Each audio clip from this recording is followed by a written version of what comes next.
Hello guys, welcome back to Algods. In this video, we are going to discuss the question shortest unsorted continuous subarray. So let's see what the question is. In the question, we are given an array of size n having non-negative integers, and we have to find the minimum subarray such that after sorting this subarray, the whole array becomes sorted. And if the array is already sorted, we have to output -1. So let's see the test cases given in the question. In the first test case, we see that if we sort this subarray 3, 2, the whole array becomes 1, 2, 3, 4, 5, which is sorted. Therefore, we have returned the answer 1, 2 because the starting index of this subarray is 1 and the ending index of this subarray is 2. In the second test case, we have output -1 because the given array is already sorted. Let's see what the property of a sorted array is. In a sorted array, the ith element is less than the I plus 1th element. So using this property, let's try to solve this problem. Taking the first test case 1, 3, 2, 4, 5, iterating from the front, we see that the element 3 is the first element which is greater than the I plus 1th element. So we can say that the array beyond this point is unsorted and the array before this point is sorted.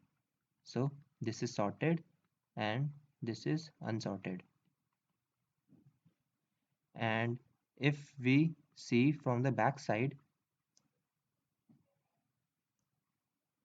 the element 2 is the first element from the back such that the element occurring before it is greater than this element.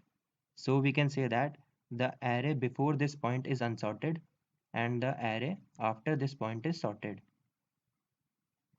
So combining the results of both the cases, we get that the part 1, 3, 2, 4, 5, 4, 5 is sorted, 1 is sorted, and 3, 2 is unsorted. So if we sort this part, our array becomes sorted.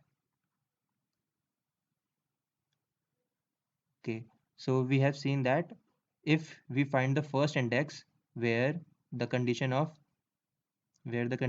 sorted array is proving wrong, and if we find the last index where the condition of sorted array is proving wrong, we can get the subarray. After sorting that, we can get the result. But is this condition sufficient? Let's see another test case. In this test case, we see that when iterating from the left side, the element 7 is the first element which is greater than its next element. So, and when we iterate from the right, we see that the element 9 is the first element which is lesser than the element occurring before it. So let's see what happens when we sort this part. The array becomes 1, 3, 4, 2, 6, 7, 9, 10, 12, 11. We can clearly see that after sorting this part out 2, the whole array is not sorted because 2 is occurring here, which is less than 3 and 4, and 12 is occurring before 11. So what did we miss in this is that we have to make sure that the minimum element occurring is in this unsorted range should be greater than all these values occurring in the left side, and the maximum element occurring in this range should be less than all the values occurring after this range. So if we find the correct place for the minimum and the maximum element, our work is done. So let's see for 2, iterating from the start, we find that 3 is greater than 2. So we update our considered subarray range from 3 onwards.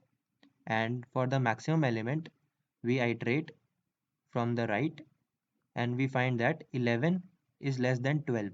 So we update our end of the range of the considered subarray to this point, and let's see if it works.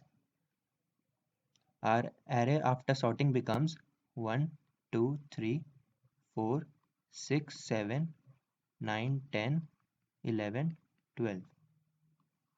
And we can see that our array is sorted. So what are the steps that we took to solve this question is, we find the starting and ending range where the condition of sorted array is violated, and we check for minimum and maximum value in this range. The minimum value in this range have to be greater than all the elements occurring before it, and the maximum value in this range have to be smaller than all the values occurring after it.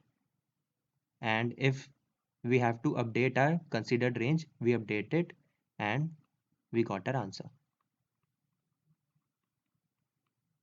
So talking about the time complexity for this algorithm, we have made 6 iterations, 2 for finding S and E, 2 for finding the minimum and maximum, and 2 for checking if we are in the correct range or not. So time complexity of this algorithm goes to O of n. And we have not used any extra space, so the space complexity is O of 1.